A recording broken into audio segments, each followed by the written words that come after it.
welcome guests of honors, Leinonen, Catherynne Valente, Jasper Fforde.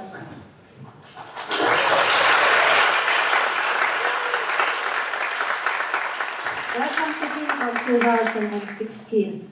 And our fantastic author guests of honors from UK, from US, from Finland, Mikkeli.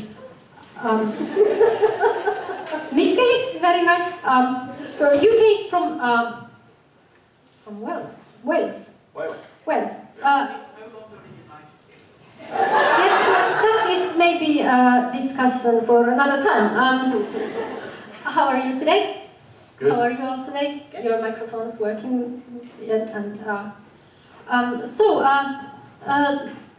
I will introduce you all separately, but first, Jasper Fforde, welcome. Thank you. You come from. You can tell us you come from Wales, obviously, whether or not United Kingdom or not, but yeah. This is not your first time in Finland. No, oh, God, that's loud. That's very good. I was here about, I think about 13 years ago, actually. But we were filming a commercial and we wanted cold, so we came to Finland in the middle of the winter, and it was very cold. The sea was frozen. I didn't know the sea could freeze. The sea was frozen. Even the waves were frozen. It was like a Hokusai print out of ice. And Catherynne, you have been in Åland before. Yes. Have you been to continental Finland before? No, this is my first time. Okay, welcome. And welcome to Tampere. Thank you. My name is Saara Henriksson. I live in Tampere, and I will be interviewing these wonderful guests of honor in their first program this day. And today we are going to talk about writing. Obviously, we have a very accomplished and very well-seasoned pros here behind the table. Jasper, you write series. Yes. In fact, you have several series. How many of you in the audience have read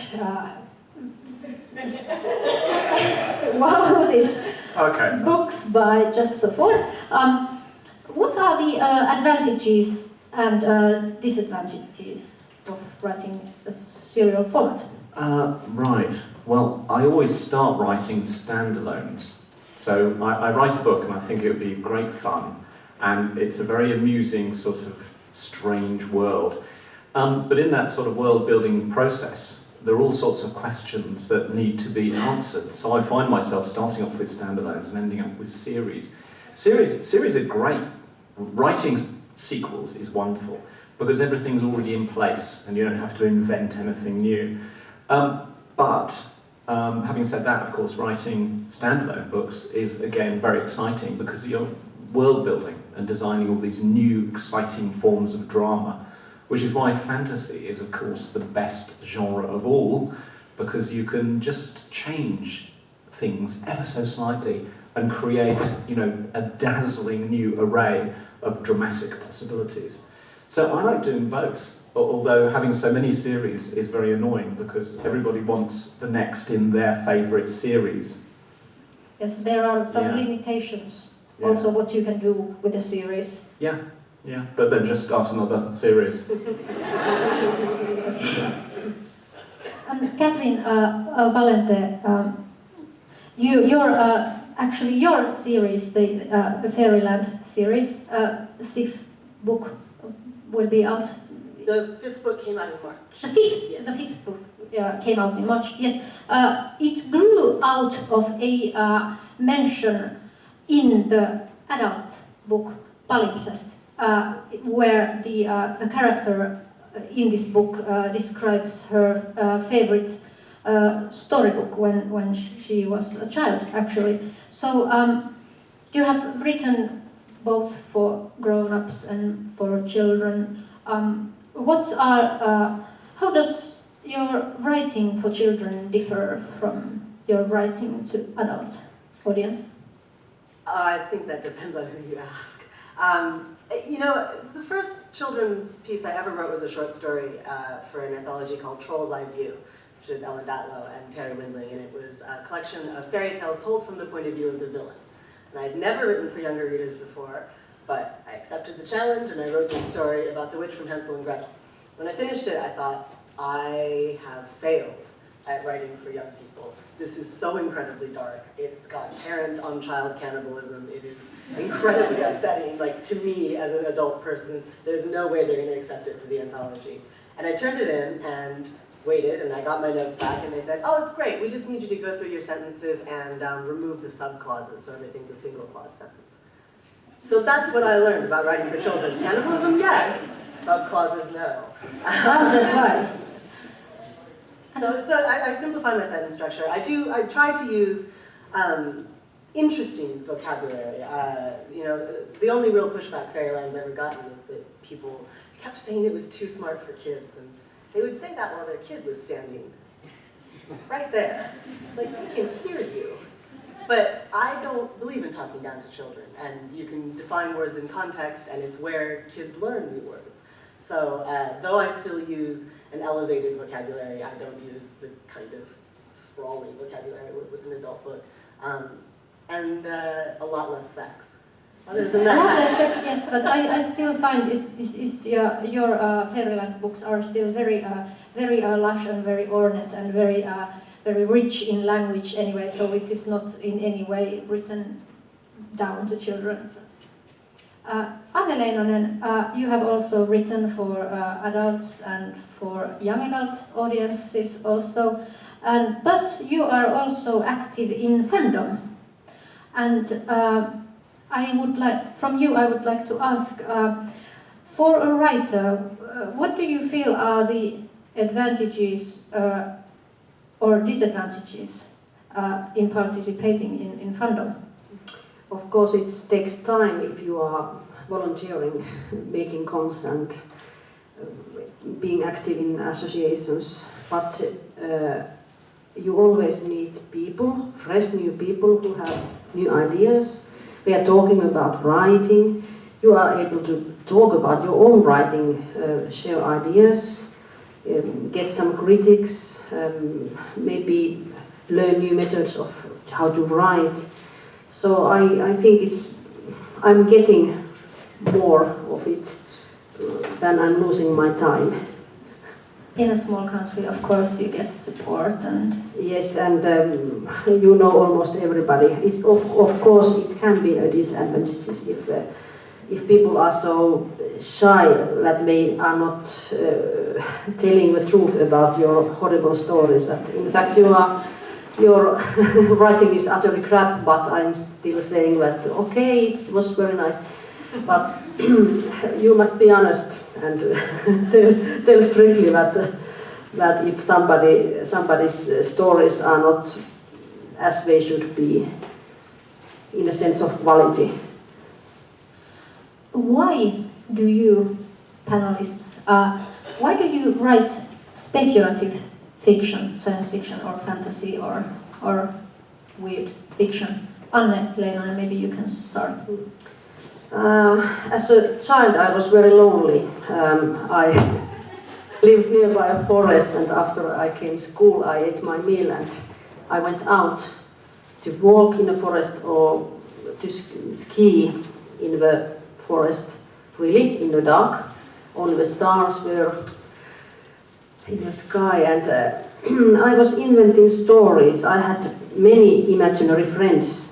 I had my own names for the star systems, and I talked aloud until I learned that it's not good to talk aloud if you are alone. No iPhones in that time, you see. I think it's a kind of weirdness, and it's a way of thinking life, to seeing life around you, a kind of weird twist in life. Of course, now as an adult I'm interested in society, future, dystopias, utopias. It's a way of talking about things which are important to me, but not putting all the important stuff just right into your face. I'm thinking that this society is evil and we must do something. I'm trying to seduce people to my ideas. I'm writing science fiction and fantasy and telling nice little stories, but there is always a subtext inside. I have things I want to say, but I'm putting them somewhere into the middle of a story, and maybe you are not seeing, maybe your heart feels that there is a message, but I hope that it's not so that you are just so many words there telling me to do things. Yes, I feel that it is a very important characteristics in the speculative fiction. This, Catherynne, Valente, how about you? Why do you write speculative fiction and not the realist? So as a child, I was very lonely. And I lived near a forest. It was cool and I wouldn't really go out into the forest. I talked to the moon was my diary. I told the moon everything that happened at the end of every day. It simply never occurred to me to write anything else. That said, I wrote my first novel shortly after graduating from college, and I majored in classics, ancient Greek and Latin, and I wrote a book that is absolutely speculative fiction, but at the time I thought it was just literature, because in ancient Greece, witches and curses and monsters and vengeful gods, that's not science fiction or fantasy, that's Tuesday. And so it had to be explained to me by someone else that perhaps, strictly speaking, my novel about a sentient maze was not realism. So everything in my mind had always been fantastical. I actually had to realize that not everything in the world was. It sort of came backwards to me to think of myself as in a category. It's not that I don't have any interest in real-world stories, but I think that we see and hear real-world stories all the time, and we get very desensitized to them and their patterns and their tropes. And one of the wonderful things about science fiction and fantasy is that it can kick you out of that quotidian, everyday way of thinking and into something different. I like the world ornate. I like it decorated, and it is what my mind makes. And Mr. Fforde? Yeah, I don't think I didn't live near a forest. I might have been a little bit, just a little bit lonely, I suppose. No, I mean, I always tend to regard, questions about genre as rather worrying, because I think genre is something that's brought about by publishing and marketing. And it doesn't actually exist in the real purity of storytelling. There's just good stories and bad stories. I was drawn to speculative fiction and fantasy because it's what interested me. I just fell into it because I thought human drama is just a little bit boring at times. So I just wanted to create new, exciting, different ways of telling stories. And fantasy, as I said before, is the place to do it. I mean, if you create a strange world in which there are no spoons, right, that you cannot make any spoons, how do you get by? This is a big problem. Will your father bequeath the family spoon to you or your brother? This is a big deal. And of course it is a big deal, and they're true stories, but they're told in this sort of strange fantasy off-kilter world. And I think there's something very exciting about escapism, because it's going back to being a child again. And I think there is a childish wonder, if you like, in fantasy. And fantasy readers I particularly like, because they have this expansive imagination with their own heads, is that they have not left that childhood sort of sense of wonder behind them. And all those people who just sort of centre in on literary novels, I think maybe they've lost a bit of that wonder somewhere, as they grow up. And I think that's their loss as readers. So, yay, go fantasy, but it's what excites me. I write what interests me, and you've got to do that, otherwise writing doesn't work. Finncon's this year's theme is fairy tales. What was your favorite fairy story when you were growing up, and why? we start with Fforde. Okay. Favourite fairy story? I don't know. I mean, I just loved all the murder and mayhem in them, and the violence. You know, I mean, fairy stories great for children, but keep them away from impressionable adults. Definitely, very dangerous. I like them a great deal. I mean, I think, Humpty Dumpty. I was terribly precocious as a child, and I was always asking questions. I had a very inquiring mind. So if somebody said to me, you know, the three bears and, you know, Goldilocks, I would want to know why Mummy Bear and Daddy Bear were sleeping in separate beds. Right? To me, that's what's really interesting in that story. Okay, have they had an argument? Is there another bear involved somewhere? What did Was your it parents Mummy tell you? Bear? Was it Daddy Bear? What does Baby Bear think about it? Is he going a bit nuts? Has he got like an aerosol spray? You know, and that for me, that is the interesting part. You like lifting the curtain. It's the man behind the curtain. You want to know more about the stories. So I wrote a police procedural with Goldilocks, re-explaining Goldilocks and the Three Bears, which is mostly about the porridge. Which is why was the porridge at different temperatures when it was poured at the same time. From a thermodynamic point of view, it doesn't stack up. There had to be a fourth bear. I have to admit, There's no this other never occurred to me. No other explanation works. There had to be a fourth bear. And your parents, when you were growing up, did they have answers for you, or did you ask these questions? No, not at all. They completely, didn't understand me at all. Yeah, to my advantage, I think. So I just go off on flights of fantasy and, you know, on my own quite happily. Maybe they should have said, yes, Jasper.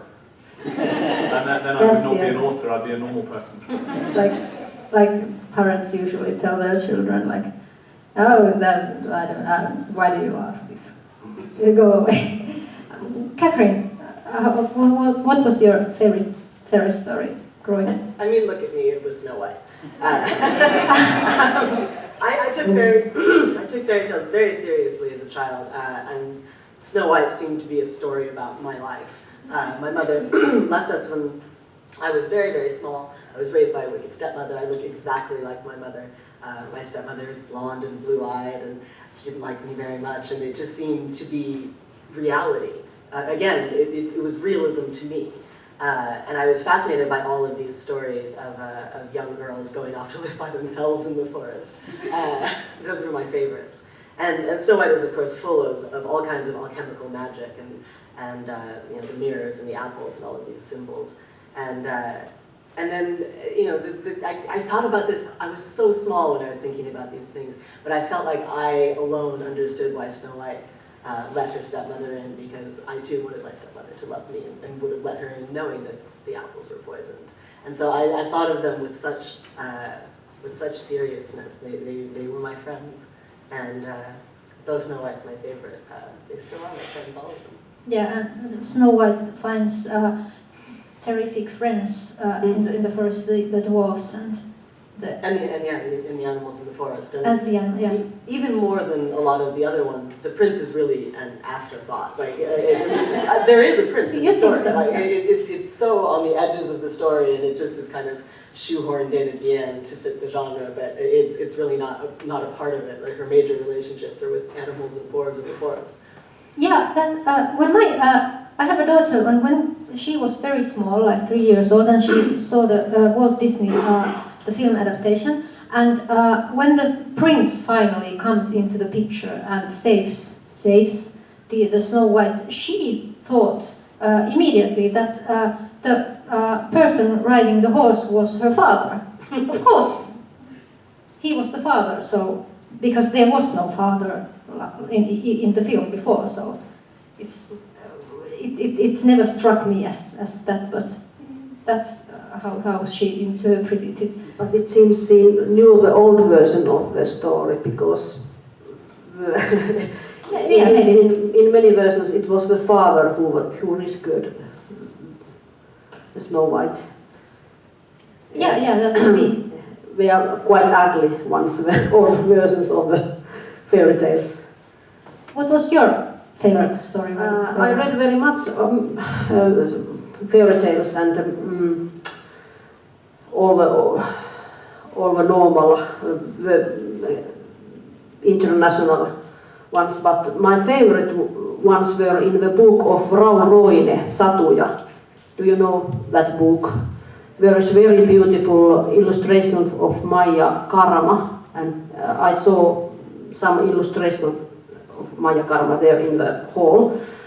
I don't remember the stories anymore. Some of them were about princess or prince of the East, but the pictures were very beautiful. And I have one copy of the book where I have drawn all the pictures, very many colors, and it seems that I wasn't able to read when I first had that book, and I spoiled all the book, but I'm happy I have another copy of the book, and the pictures are okay in that version. But I cannot recall what was the most important or best. Do you writers in the panel? Do you have you encountered a literary brother or sister who speak some writer who speaks to you uniquely, like that feels close to you in language or otherwise? Leinonen. I have always liked Maaret Verronen, the Finnish writer. Yes. Her prose, her rhythm of the words and sentences, and also she has written very much science fiction and fantasy themes, but also mainstream. And I like all the stuff she has made, maybe because of the language. Catherynne Valente. I'm probably going to mispronounce her last name, but there's a British writer named Helen Oyen. I've only ever seen it written, not ever heard anyone pronounce it, but her books are just absolutely incredible, mind-blowing. They're mostly fairy tale retellings, but not like any other fairy tale retellings that I've ever read. They're incredible. A British writer. Does somebody recognize his name? Cheryl knows. Cheryl does, of course. She's of Nigerian ancestry. Okay, yeah. They'll be talking about it tomorrow afternoon. Wow. That's a good heads up. And Mr. Fforde. Writers, I don't know, but I tend not to read so much of stuff which is like me. I don't know why. Probably because it's like me. I tend to look for inspiration, perhaps in other books of which I don't know very much. Somebody will just chuck a book at me and I'll read it. That might not be a completely separate genre entirely. I just look for something that's eclectic and different and exciting. That's completely somewhere else, left field, just to see what people are doing. But I tend to sort of stay away from my own genre, which is slightly odd, really. But, so I don't know. Yeah, and you don't.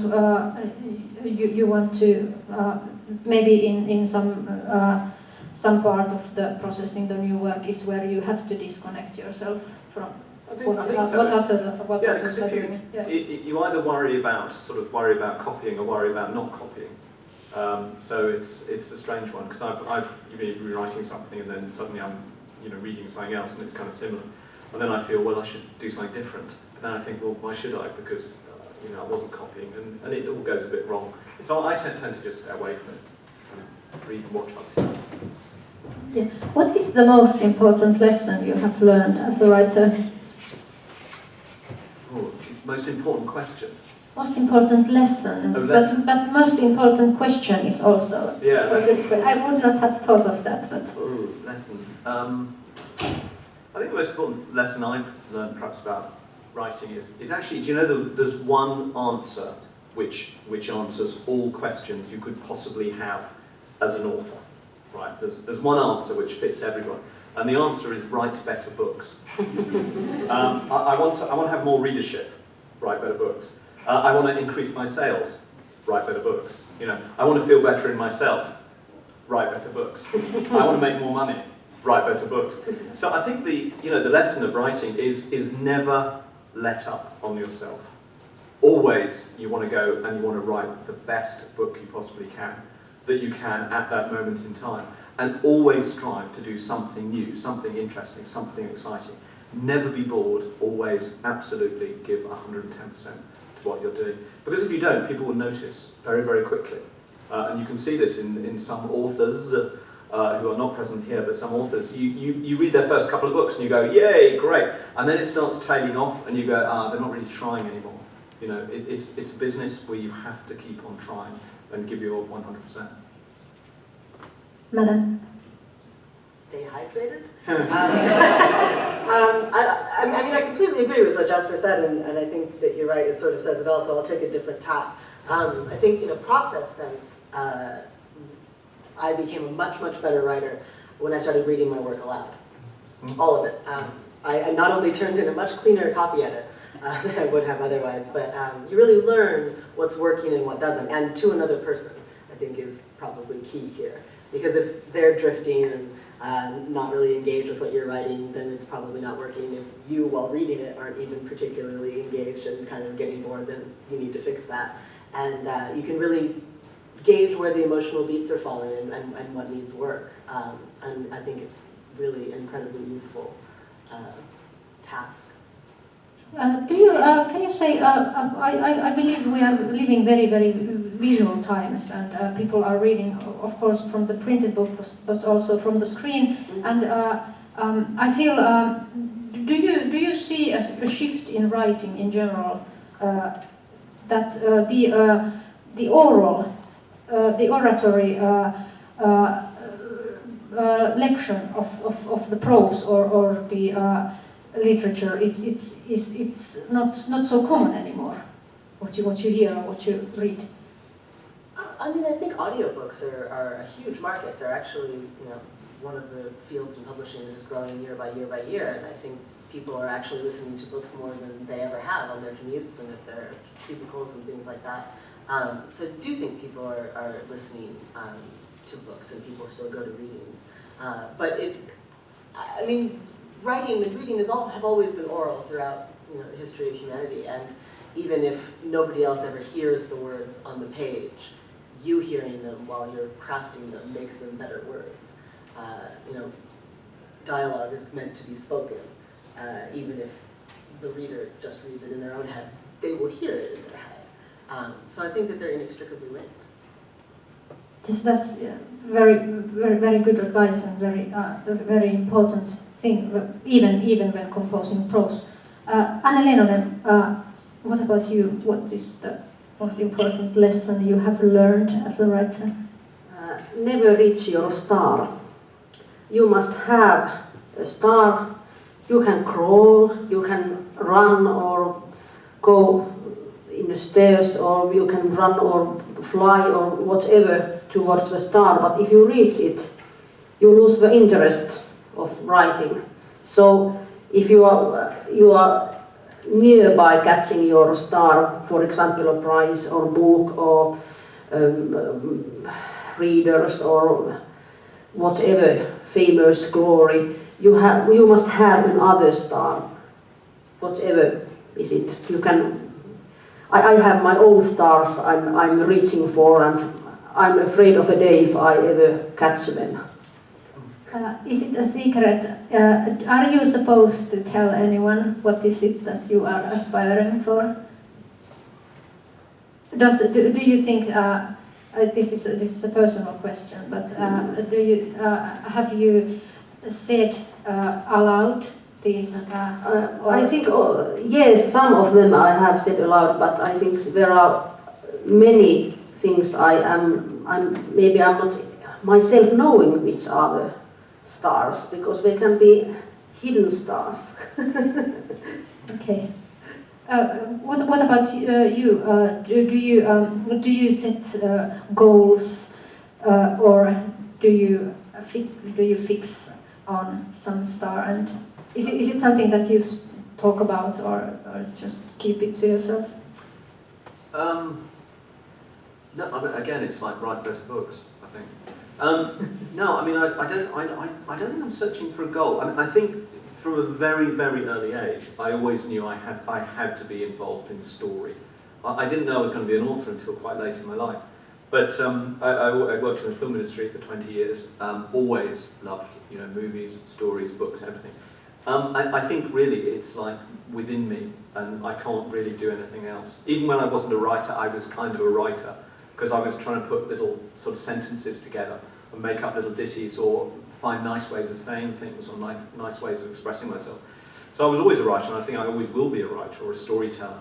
And I'm not sure there is any particular goal. It's just kind of what I am and what I do and what I've always done. I've never been in an industry that wasn't about storytelling.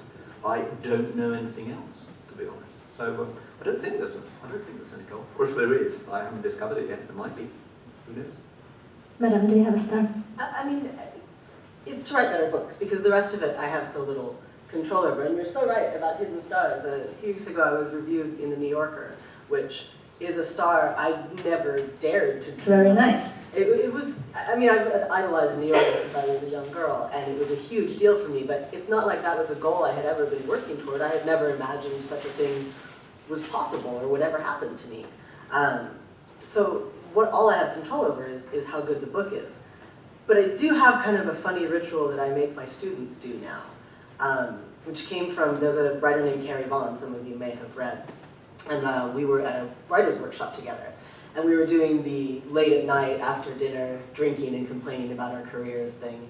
And she was talking about how, she had made the New York Times list this many times and that many times, but, she really was never going to be on any awards list. She was never going to be nominated for a Hugo. And I was like, yeah, okay, but I'm never going to make the New York Times list. And the next year, I made the New York Times list, and she was nominated for a Hugo. Maybe there was something in it. So now I make my students, at the beginning of any workshop that I teach, toast to things that will never happen to them as a good luck ritual. That is a very good one. I may steal it for my own workshops if I still someday have them. I think there are many aspiring writers in the audience today. I wanted to ask you, a lot of advice is given online and elsewhere for aspiring writers. What is the most common advice you hear that you don't agree with? Starting with Madam Valente. I mean, the one that I hear a lot is write every day, and I don't think that that's necessarily true, because it sets up a situation where you can fail so easily, where you can fail every single day. And my brain needs fallow time. I've found that I work best day on, day off, or day on, 2 days off, so that I can sort of process what I had been working on and think it through and do something else, because my brain works best when it's distracted. And I learned that over many, many years of thinking that I had to be writing every day or I was failing as a writer. If it works for you to write every day, that's great. If that keeps you going and makes you feel like you're making progress and gives you progress, awesome. But it's not a law. Everybody has a different process. If a book comes out at the end, you did it right. Your process was the right process. I don't know two people who manage it the same way. And I know most writers think there must be a better way than the way that they're doing it. But yeah, I don't necessarily think that writing every day is any kind of immutable commandment. What about you? Yeah, advice one doesn't see that often. One of the things I often tell people who I'm talking about writing to is listen to your voice, right? There'll be something in your head that is saying this sentence doesn't work or this plot isn't working. Don't ignore the voice. It's there for a reason. It's telling you stuff for a reason. And you may not know, because writing is, I think, when you get really good at it, it becomes a very intuitive process. And I think there's probably, if there's budding writers here, you'll know that there can be a terrible chapter that took 3 months to write, but there's a sentence that came out like that is perfect, right? You hit the stride when you weren't thinking, and it just came straight out. And I think there's a lot of intuitiveness to writing. And when you don't know when something's not working, you know it, and you think it's not working. Listen to it. Don't say, oh, that'll do. Just listen to that voice. And if the voice keeps on saying it's not working, keep on listening to it until the voice is not talking to you anymore. and then you know that it's actually going well for you. You know, so just listen to that subconscious, because it's trying to talk to you. And there's a big wall between the subconscious and the conscious, and it's banging on the wall trying to tell you something. So just listen. Leinonen, what is the most common advice you don't agree? In Finland we have this author called Erno Paaselina, and his famous words that one must live a life that is a writer's life. I think it's the most misunderstood sentence and advice I've heard. I don't think there is any life of a writer, a certain one way to live your life to be a writer. The notion of the romantic artist, yeah, the struggling artist. No, I have always hated. I think that sentence is bullshit. Don't do that. Do your own way, whatever is it. We cannot advise you. I think we have time for some questions from the audience. Johanna, first. You yell and I repeat. Okay, how about this piece of advice for realistic mainstream fiction writers? Write about what you know. Write about what you know. How do you feel? Yeah, that would be kind of difficult for me. The thing about writing is you're basically sort of it's a kind of existential sort of exercise in acting, if you like. And I think some of the greatest flights of fantasy, it's like daydreams. You know, you want to actually go places that you couldn't go. You know, did Dostoevsky actually go and murder someone before he wrote Crimes and Punishments? I don't think so. So no, I mean, as an actor, you know, a writer, you can write about stuff you don't know. The one thing I do know about, which is filmmaking, I've never written about, because it doesn't really interest me.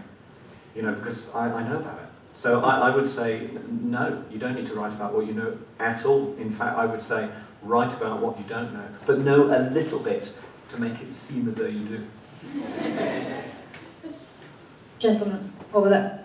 I was thinking, like, do you think that writing is this sort of like solitary process where you are the writer and then everyone else is kind of, well, you kind of thank them on the beginning of the book or the end of the book, but other than that, you are kind of the one who writes it, whereas in like movies, games, etc., it's mostly made up of like teamwork and people working together. And also, do you have any, what kind of experiences have you had with co-writing stuff? And could you think it would work? Could you actually co-write a novel with someone or some people, like a team of 10 or something like that? Solitary work versus teamwork. I think this is a question for Leinonen and Kat also. I have written 10 books with a co-writer, and it's very fun, and it's possible to do if you find a good partner. I have also written a book by myself, and they are much more difficult to write because the process is so much longer, and I have problems with myself and my thoughts. If you have a partner, you can just ask, and can we kill this character? Yes, kill him. And it's okay. You have an editor in the team, and it's very easy to write. I recommend it. Catherynne Valente.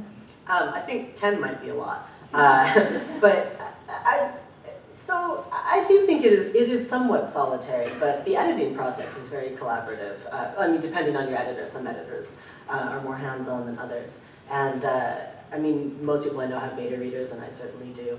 I'm in the middle of writing a middle grade novel right now, and I actually put together a little focus group of kids on the island who read the first several chapters of the book and talked to me about it, and that was just the most fun I've had in ages, finding out just exactly what 11-year-old Americans know about the Napoleonic Wars. More than you'd think. But I also have been for a while working on a novel with an author named Sean McGuire. And she and I are the best of friends, and so it's wonderful. Every once in a while I get to check my email and see what happened next in my book. But it's a very different process, and you sort of have to let go of the drug of control, which I think a lot of writers are quite addicted to, and I certainly am. So I think emotionally it's a very different process than the usual novelist thing of you don't need an effects budget and you don't need to work with the union and you don't need to hire actors. You get to do it all in your own head. But other people are involved in every step of the way except that butt in chair, making words come out. One more question. Okay. Sorry. How do you plan your stories? So I didn't for the longest time. I have ADD, so if I know what happens at the end, my brain is like, I already wrote that, I'm on break. I don't want to do that anymore. So I still kind of keep the end hidden from myself, but when I started writing for children, kids don't have as much patience with noodling around and eating a cookie and thinking about your childhood. They need you to sort of have a much tighter plot. So I started outlining for that, and now I've started to do it more for my adult books. But for the first 8 chapters, I think, first act, I usually am just writing by my headlights, as Murakami says, and exploring and sort of letting it grow organically, and then I will loosely outline, not any kind of rigid outline, the next act and the next one. I do no planning at all, never. I have a broad I have what I call a narrative dare that I set myself. So it's like, Jane Eyre's been kidnapped, someone has to get her back. That's the dare. And then you start thinking, well, how can that work? And then the world starts coming about, and you go, who's in it? And then the characters start coming about, and you think, okay, where do we begin? So things all just start to sort of slot into place. And I enjoy that. I liken it to a locomotive that makes its own tracks, or organically, if you like. And also, when hopefully, if when you're reading one of my books and you've got no idea how it's going to turn out, neither did I. So I think there's that benefit to it as well, because you can discover all these wonderful sort of bizarre ideas on the hoof, and I like this sort of on the hoof flexibility, so that if I suddenly have a good idea, I can just change direction on a dime and just go off somewhere else. In fact, the one thing that my editors hate is a really good idea 2 weeks before I finish the book, because I'll quite often tear it all apart and start again. So I do a lot of rewriting, A lot of rewriting. Yeah. Yes. What about you, Anna Leinonen? In collaborative works, I'm forced to make a good plan, because otherwise we have 2 people writing 2 different stories in one book, and it's not possible. But in my own works, I sometimes I'm not able to make a good plan, and when I'm writing in the middle of way, I notice that this is not working, and I must start again, or maybe the editor is saying that it's not working. So many books have taken quite too much time, a couple of years to write, because the plan wasn't so good. I think Jasper is using the film industry's work, that you must have a very coherent idea, and you must have conflicts and goals and just right towards that goal, and I think it's a good way to go if you know the goals. Thank Can I you. say one thing Yes, real of quick? course. I didn't get to answer the write what you know question. And I disagree with you, actually. I think that write what you know can be a secret weapon for a science fiction and fantasy writer, because you can write about wizards and dragons and robots all you want, but the human emotions are the same, and we have all experienced loss and joy and all of the basic human emotions that we go through, and you can draw on your own experience and then dress it up in beautiful drag. And end up with science fiction and fantasy, and I actually wrote an entire essay about this. I think that write what you know is something that we don't preach, but we do practice without even really thinking about it. Is this essay included in the Myth of It's Origins? in my essay collection, Indistinguishable from Magic. Okay, it's the other one. Okay, thanks. Hey, we're running out of time. but our guests of honors will be here whole weekend in Finncon. You can come and see them, hear them in panels, in lectures. Please come and thank you very much, and please give it away for our fantastic